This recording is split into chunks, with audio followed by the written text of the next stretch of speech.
en que vamos a poder un poco, porque no se puede todo, exponer el sermón del monte, este sermón de la montaña, que tiene una cantidad de temas importantes. Y hoy día lo que vamos a hacer es una introducción al sermón del monte. Y para eso me gustaría que leyéramos el versículo, capítulo 5, versículo 1, ya, y el capítulo 7, versículo 28 y 29. O sea, voy a leer el principio del sermón y el final del sermón. ¿Ya? El principio del sermón, Mateo capítulo 5, verso 1, dice así: viendo la multitud, subió al monte, y sentándose, vinieron a él sus discípulos, y abriendo su boca les enseñaba. ¿Ok? Y capítulo 7, versículos 28 y 29 dice así: y cuando terminó Jesús estas palabras, la gente se admiraba de su doctrina, porque les enseñaba como quien tiene autoridad y no como los escribas. Bien, oramos al Señor. Padre, en el nombre de Jesús te doy gracias en este día por acercarnos a tu palabra, y en especial darnos la oportunidad de acercarnos a este sermón y de analizar, no profundamente, pero algunas cosas de tu palabra, Señor. Este sermón que es tan importante para la cristiandad, es tan esclarecedor, Señor, pero también la cristiandad no ha tomado atención a estas palabras, y más bien las ha usado para exponer sus propias ideas, para exponer sus propias tesis frente a los temas. Pero, Señor, nosotros nos acercamos hoy día a tu palabra con arrepentimiento y fe, para que de este sermón podamos aprender. Si bien, Señor, hoy día vamos a ver una introducción del tema, vamos a ver el fondo y su estructura, pero, Señor, tú nos hablas este día, nos hablarás de la claridad de la palabra, de la inerrancia de la palabra, de Señor, tu palabra que es viva y es eficaz, y que es más cortante de espada de doble filo. Señor, penetra nuestro corazón con tu palabra y saca lo que hay que sacar y coloca lo que hay que colocar, en el nombre de Jesús. Amén. Bien, leímos recién dos versículos que son importantes, porque nos narran el principio y el final de este gran sermón. Muchas veces nosotros nos hemos acercado al sermón del monte y nos hemos acercado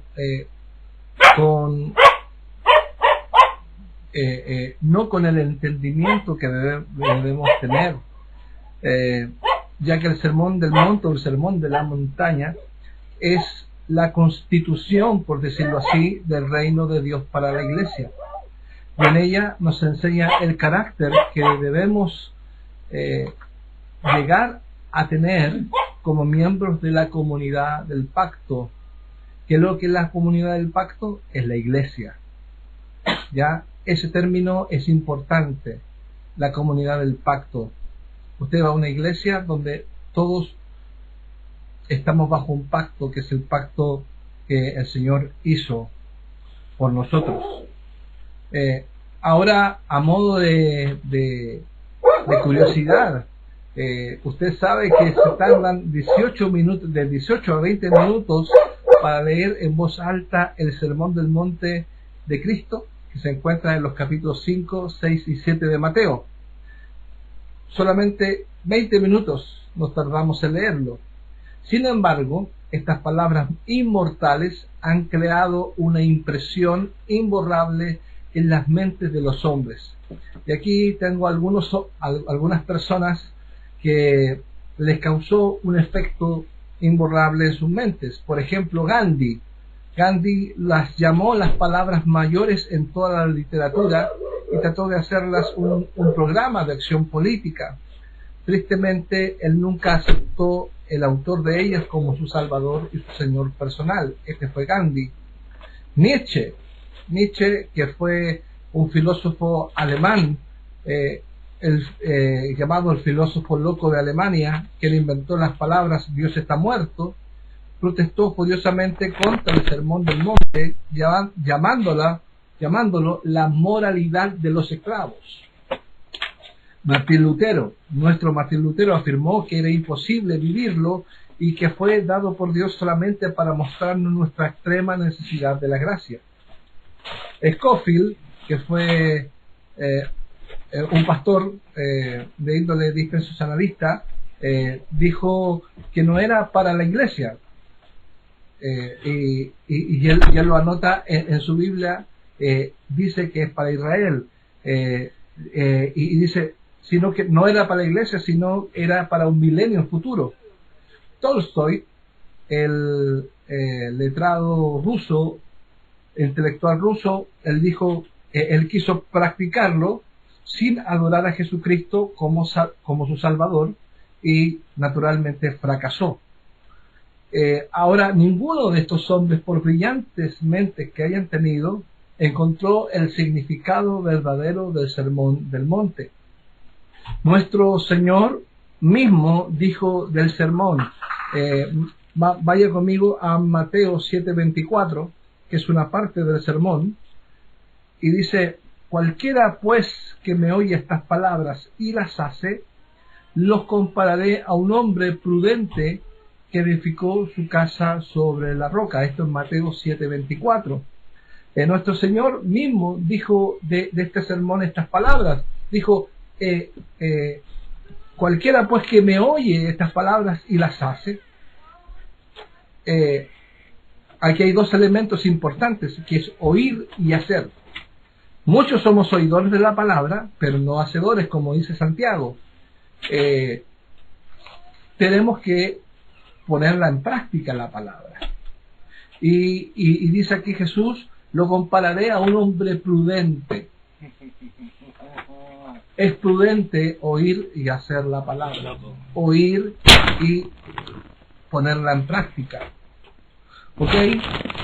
Lo importante es que el Sermón del Monte no es un código de ética para una acción política por hombres no regenerados, sino que es un manifiesto de Cristo que describe el carácter de los que son salvados por su sangre. Gloria a Dios. Y esto es lo enigmático, si se quiere usar, porque nadie va a poder alcanzar la moralidad del Sermón del Monte si no es salvo y si la gracia de Dios no está operando en su vida. Y es por eso que estos hombres de mente brillante como Gandhi, como el Tolstoy, quedaban pequeños porque no alcanzaban, porque esto no se puede hacer en nuestras fuerzas, no se puede hacer humanamente, sino que necesitamos la gracia del Señor. El Sermón del Monte no es una colección de reglamentos y normas, como mucha gente piensa, sino es una revelación de la disposición de los que han sido trasladados del reino de las tinieblas al reino del Hijo de Dios. Eso es importante, hermano. Voy a recalcar mi idea anterior, que los que hemos nacido de nuevo, realmente de nuevo, no vamos a tener problemas en poder sujetarnos a esta constitución. No vamos a tener problema alguno. Si alguno tiene problemas es porque no ha nacido de nuevo, porque la gracia redentora está operando aquí. Queda evidente que el Sermón del Monte es la ética básica del cristiano, que la vemos repetida. La cruz es central y fundamental en el Sermón del Monte. Podríamos llamar que el Sermón del Monte es la ética de los que se han arrepentido de sus pecados, porque el reino de los cielos se ha acercado. Gloria a Dios. La persona que puede leer el Sermón del Monte y no ver la centralidad del perdón y la reconciliación, en verdad, esa persona está ciega. No solamente el Sermón del Monte es la roca en que se basa la salvación cristiana por la obra redentora y perdonadora de Cristo, sino que Cristo mismo es el camino. La mente de Cristo es nuestro modelo del carácter cristiano. Gloria a Dios. Así que si nuestra posición nueva en la gracia no nos da una disposición nueva, no se lleva a cabo la salvación. ¿Qué quiere decir esto? Que si nosotros no hemos nacido de nuevo, por más que queramos disponernos a hacer vida a este sermón, no lo podremos llevar a cabo, ya que necesitamos la gracia divina, y la gracia divina nos capacita para renunciar, como dice Tito 2, 11, 12 y 13, dice que la gracia nos ayuda a renunciar a la impiedad, a renunciar a este mundo. Y este sermón, esta enseñanza de Mateo 5, 6 y 7, nos enseña y habla de eso, habla del carácter cristiano en función de la obra redentora de Jesucristo, de la obra transformadora de Jesucristo. Porque Jesucristo no vino solo a morir, sino que Él vino a transformar nuestras vidas por medio de su muerte, de su vida, muerte y resurrección. Gloria a Dios. Aleluya. Bien. Amén. Hoy veremos el fondo y la estructura del Sermón del Monte. El fondo del Sermón del Monte claramente da por sentado que Cristo primeramente predicó el Evangelio. Amén. Primeramente predicó el Evangelio y reunió a sus discípulos, a quienes procedió a enseñar el Sermón del Monte como una exposición del carácter y las credenciales de su iglesia. Para esto vamos a ir a Mateo 4, para que veamos un poquito el contexto de lo que nos está hablando. Y Mateo 4, 17, Mateo 4, 19 y Mateo 4, 23 nos habla de algo interesante. Mateo 4, 17, Mateo 4, 19, Mateo 4, 23, para que lo anoten. Dicen así estos pasajes, dice Mateo 4, 17. Dice, desde entonces comenzó Jesús a predicar: arrepentíos, porque el reino de los cielos se ha acercado. Mateo 19, perdón, 4, 19 dice: y les dijo, venid en pos de mí, y os haré pescadores de hombres. Y el versículo 23 dice: y recorrió Jesús toda Galilea, enseñando en las sinagogas de ellos y predicando el evangelio del reino y sanando toda enfermedad y toda dolencia en el pueblo. Gloria al Señor. Aquí en este pasaje, en estos tres pasajes que vemos, nosotros vemos lo que el Señor hizo en cuanto a comenzar su ministerio.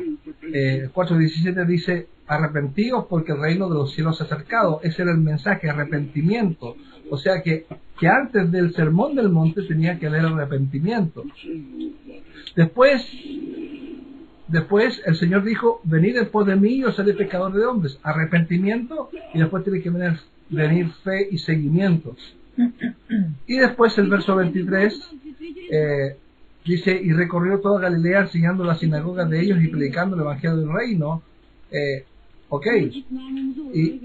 Y llegamos a Mateo 5, versículo 1 y 2, que dice: viendo la multitud, y subió al monte, y sentándose, exponemos que había una progresión en cuanto al mensaje de Jesús. Jesús empezó predicando arrepentidos y convertidos y terminó enseñando el reino de Dios. Gloria a Dios. Nosotros en interpretación bíblica, en hermenéutica, hablamos de un principio que dice: cualquier texto fuera de contexto puede llegar a ser un pretexto. y esto es muy usado porque sin embargo los predicadores repiten mucho esta frase que dije, pero es increíble que usan los predicadores, la mayoría, muchos textos fuera de contexto y no respetan el contexto, y el contexto es lo que nos da la claridad de lo que estamos diciendo y no otra cosa. Entonces, el contexto es muy importante en este texto del Sermón del Monte. El Sermón del Monte tiene que ser entendido en su contexto. Evidentemente consiste en dos partes mayores del texto: las bienaventuranzas y el resto de temas. Algunos han querido hacer de las bienaventuranzas como una tabla de contenido del sermón y lo han dividido de acuerdo con eso en 9 tópicos. Esto, sin embargo, parece ser forzado y artificial. Como en su totalidad es claramente un manifiesto, o sea, son las credenciales o la constitución de las éticas del reino de los cielos, considerémoslo como el programa de la Iglesia y del carácter cristiano. En este contexto del Evangelio, según Mateo, el Sermón del Monte le sigue a la tentación de Cristo en Mateo 4. Ahora, nótese, hay muy pocos eruditos bíblicos que han explicado la relación entre la tentación y el Sermón del Monte. Pero en realidad es la clave escondida para que entendamos el Sermón del Monte. Así que me voy a tomar un pequeño tiempo viendo las tentaciones de Cristo con el Sermón del Monte. Personalmente representan todas las tentaciones a las cuales está expuesta la humanidad. Veamos Mateo capítulo 4, del verso 1 al 11. Ya lo vamos a leer, pero ahí está la tentación de Jesús. Y estas 3 tentaciones que tuvo Jesús, porque Jesús sufrió tres tentaciones, envuelven las tentaciones que sufre la humanidad. Y estas tentaciones aparecen en Primera de Juan 2.16. Primera Juan 2.16, no sé si mi hermano Rodrigo puede leer. Primera de Juan 2.16, por favor. Ya, primera epístola de Juan, versículo 2, capítulo 2, verso 16. Ya, ok, dice así. Primera de Juan 2.16, porque todo lo que hay en el mundo, los deseos de la carne, los deseos de los ojos y la vanagloria de la vida, no proviene del Padre, sino del mundo. Amén. Gracias, Rodrigo. Fíjese, dice los deseos de la carne, los deseos de los ojos y la vanagloria de la vida. Son estas 3 áreas de tentación que indudablemente sufrió el Señor, que Satanás, el diablo, tentó a Jesús.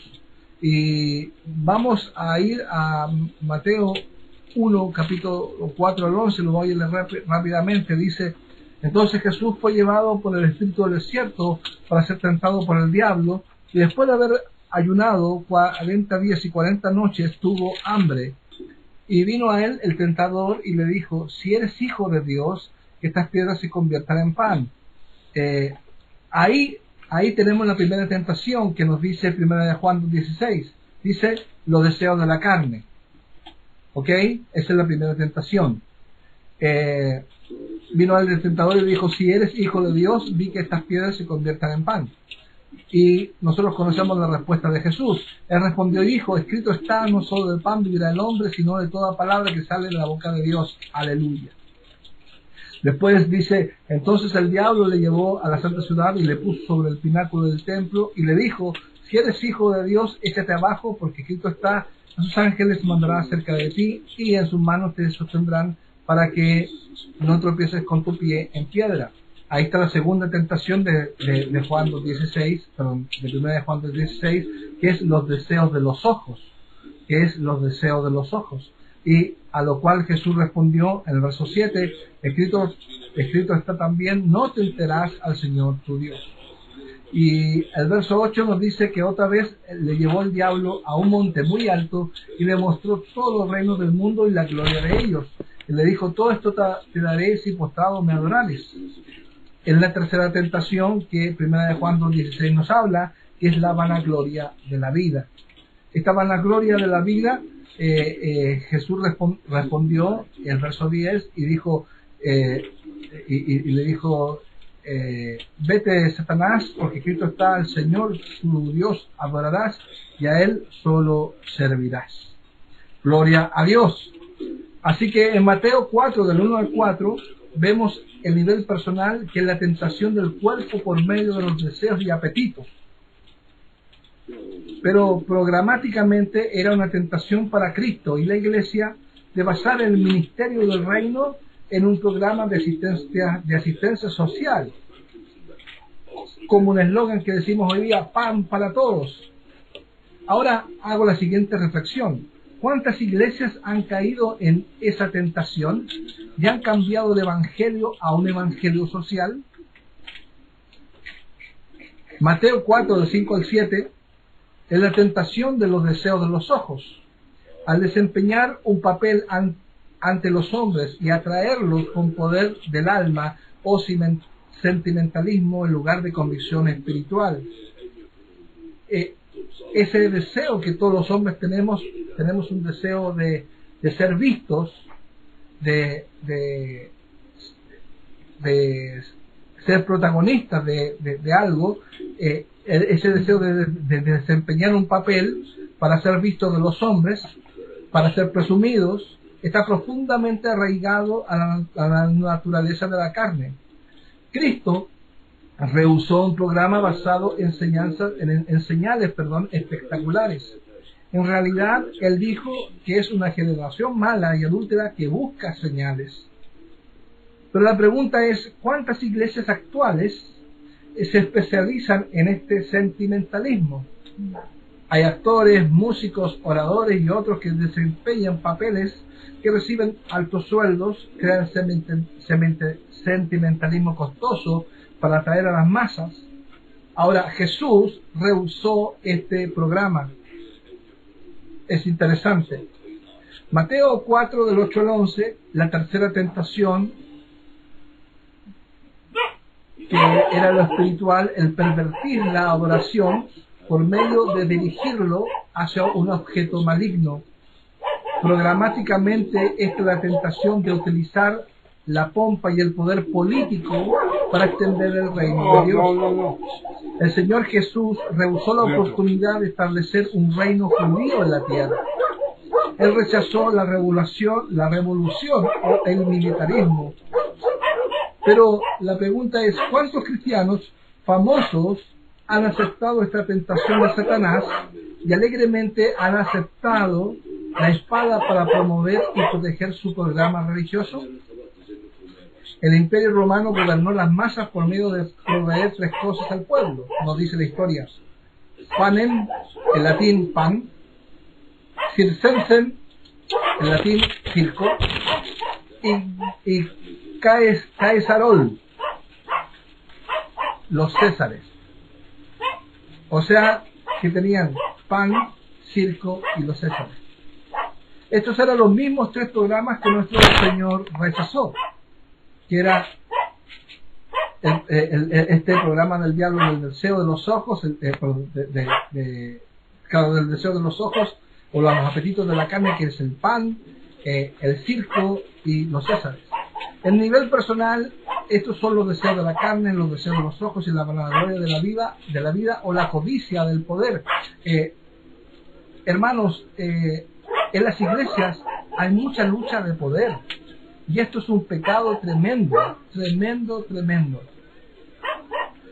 Ahora, todo el Sermón del Monte es una exposición de la maldad de estas tres tentaciones. Por eso es importante que nosotros entendamos el contexto del Sermón del Monte, no lo veamos aisladamente, sino lo veamos como una respuesta a estas tres tentaciones, a la tentación de los deseos de la carne, de los deseos de los ojos y la vanagloria de la vida. Porque eso es lo que te ofrece el mundo. Eso es lo que nos ofrece el mundo. Y por eso nos gastamos la vida nosotros. Pero ciertamente Jesús enseñó, se sentó y les enseñó totalmente distinto. Ahora, hay dos métodos para tratar la carnalidad del ser humano. Hay dos métodos para tratar la calidad del ser humano. El primero es recortar unas ramas, las ramas más feas, y así darle en su totalidad una apariencia más aceptable, que es lo que hace la psicología, por ejemplo. Y el segundo método, que sin duda es el mejor, es el método de Juan el Bautista. Que Juan el Bautista dijo en Mateo 3:10. Mateo 3:10 dijo: y ya también el hacha está puesta en la raíz de los árboles. Por tanto, todo árbol que no dé buen fruto es cortado y echado en el fuego. O sea, ¿cuál es el segundo método? Es cortar. Es cortar y echar de raíz lo malo al fuego. Gloria a Dios. Y se trata el Sermón del Monte de justamente de esto, no de una poda por encima, sino de una poda desde raíz. ¿Y cuál es la raíz? El pecado del hombre. El pecado del hombre. Y esta depravación del pecado del hombre solamente tiene sanidad por medio de Jesucristo, de arrepentimiento y fe, de conversión a Cristo, totalmente dejar nuestros pecados de lado y volvernos a Cristo Jesús.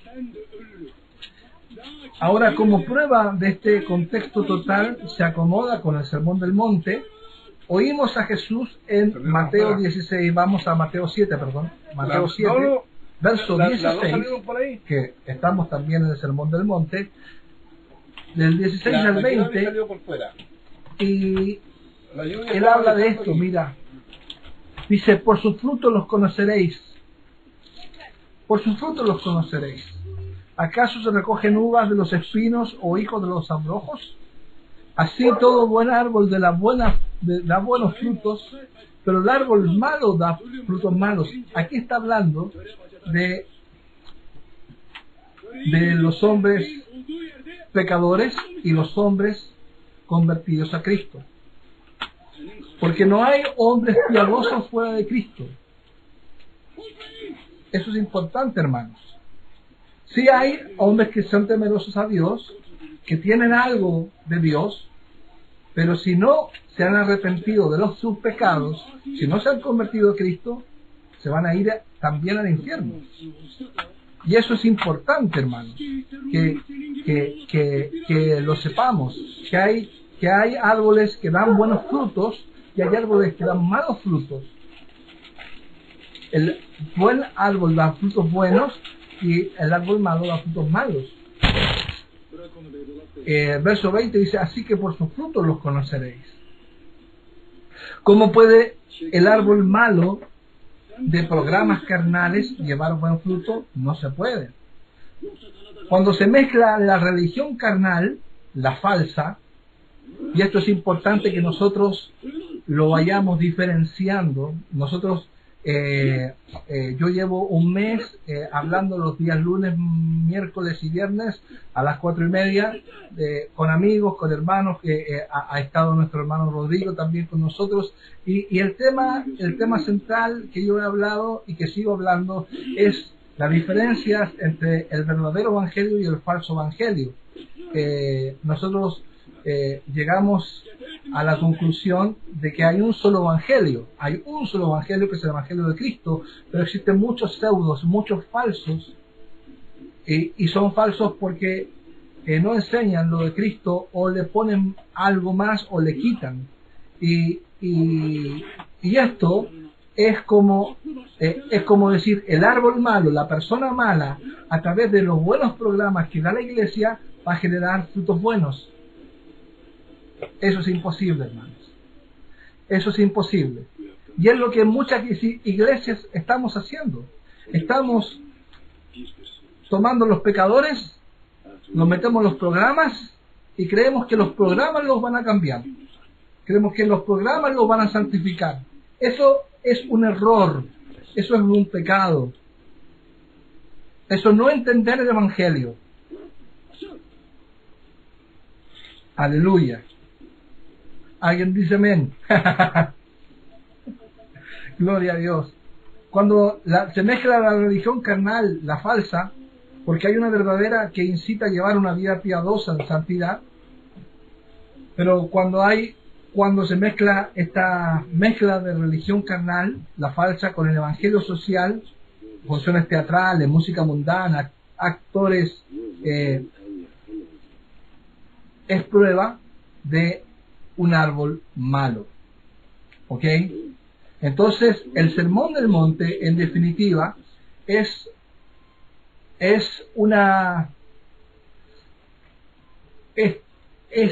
para empezar, no es un sermón de este mundo, no es un sermón que acomoda al hombre, es totalmente anticarnal, es totalmente antipecado. Por eso los hombres como Gandhi, como incluso Lutero, decían, ¿quién va a poder, nadie va a poder ponerse bajo sus preceptos? Claro, porque necesitamos nacer de nuevo. Y el que nace de nuevo, para esa persona está la posibilidad, ciertísimamente, de vivir en el Sermón del Monte. Y hay muchas personas que han nacido de nuevo y que no han escuchado el Sermón del Monte, pero están viviendo el Sermón del Monte.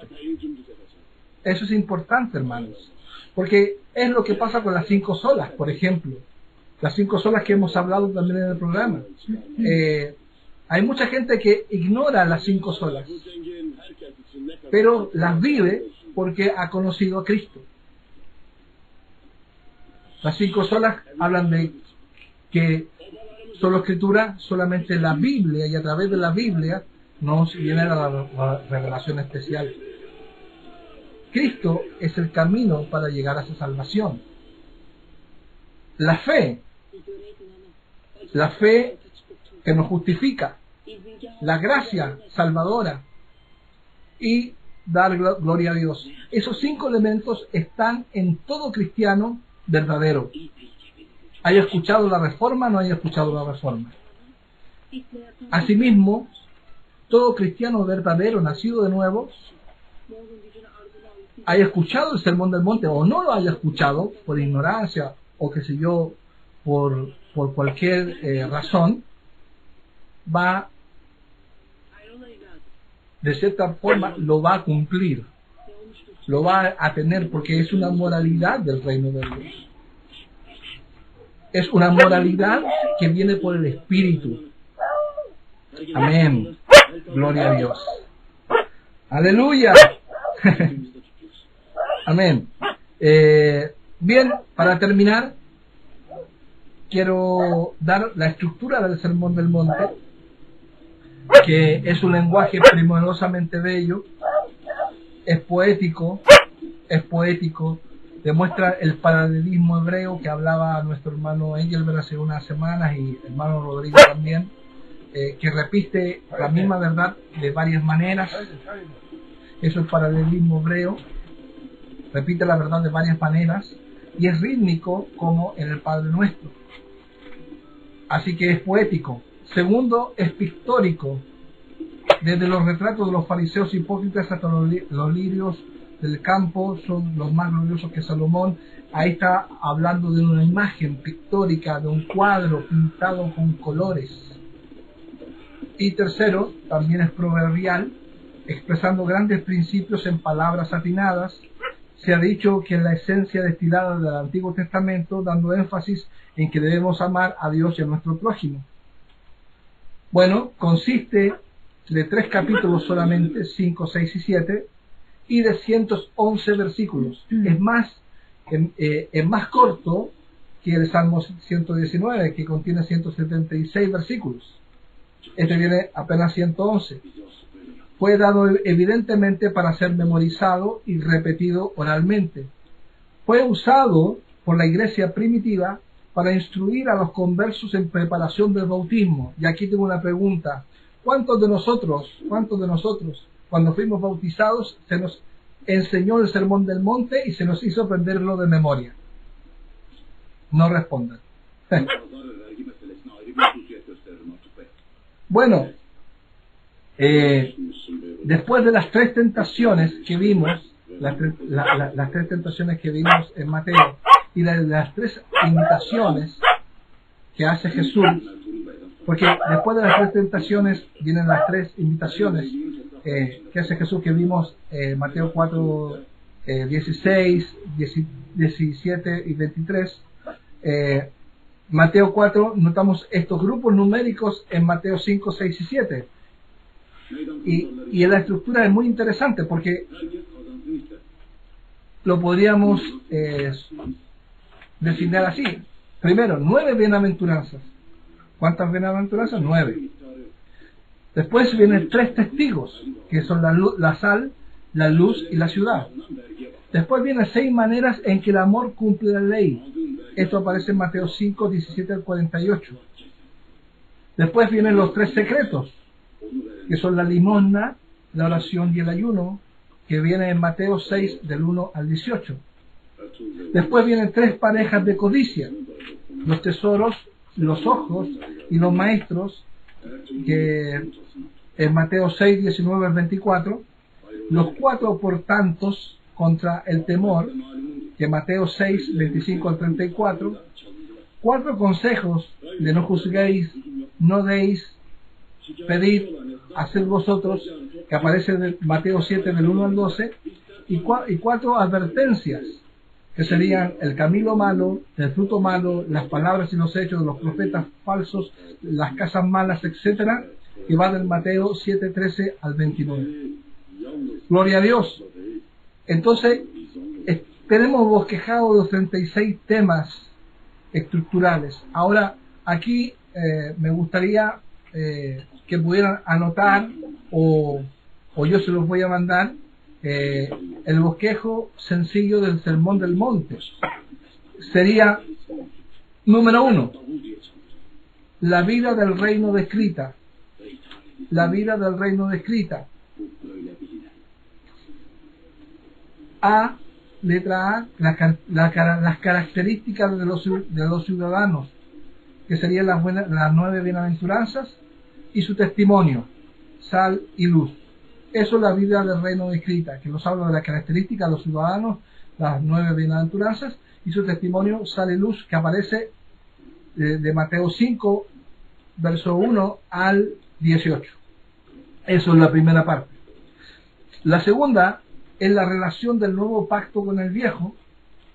Letra A, cumplimiento de la ley, Mateo 5, 17 al 20. Y letra B, 6 maneras en que el amor busca reconciliación, venciendo la ira, al maldecir, a la concupiscencia, al divorcio, al perjurio y la venganza. Y esto aparece en Mateo 5, versículo 21 al 48. Tercer gran tema, la relación correcta con Dios y con los bienes. Todo esto está situado en el Sermón del Monte, en el carácter nuevo de las nuevas personas que nacen al reino de Dios. Letra A, 3 secretos, la limosna, la oración y el ayuno, que esto lo encontramos en Mateo 6, 1 al 18.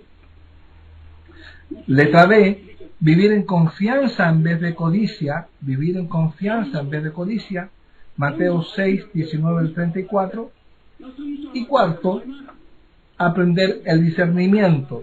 Cuarto tema, aprender el discernimiento. Letra A, juzgar comparado con discernir, que aparece en Mateo 7, 1 al 6, y pedir y recibir. Letra B, pedir y recibir, Mateo del 7 al 12, y letra C, discernir lo verdadero de lo falso, que serían los caminos, los profetas, el fruto y las casas, en Mateo 7, 13 al 29. Todo esto, esta estructura, yo se la voy a mandar por WhatsApp a los hermanos de la iglesia, y si usted la quiere, si usted que nos está viendo, dígame, yo quiero la estructura del Sermón del Monte, yo la mando para que la pueda estudiar, porque esta misma estructura es la estructura que vamos a seguir la próxima semana. La próxima semana vamos a ver la vida del reino descrita, vamos a ver las características de los ciudadanos, las 9 bienaventuranzas, del testimonio, sal y luz. Trataremos de poder llegar.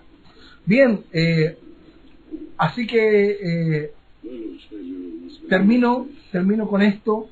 Como Moisés fue usado por Dios para unir a Israel en una sola nación, estando 40 días en el monte y bajando con la ley, así también sucedió con Jesús. Jesús estuvo 40 días en el desierto y fue tentado.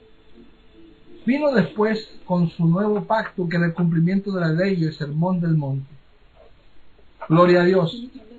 Que es lo que, así como Moisés estuvo 40 días y 40 noches en el monte y trajo la ley, Jesús 40 días, 40 noches estaba en el desierto, y él trajo este sermón del monte, la ley del reino de Dios, por llamarla de alguna forma.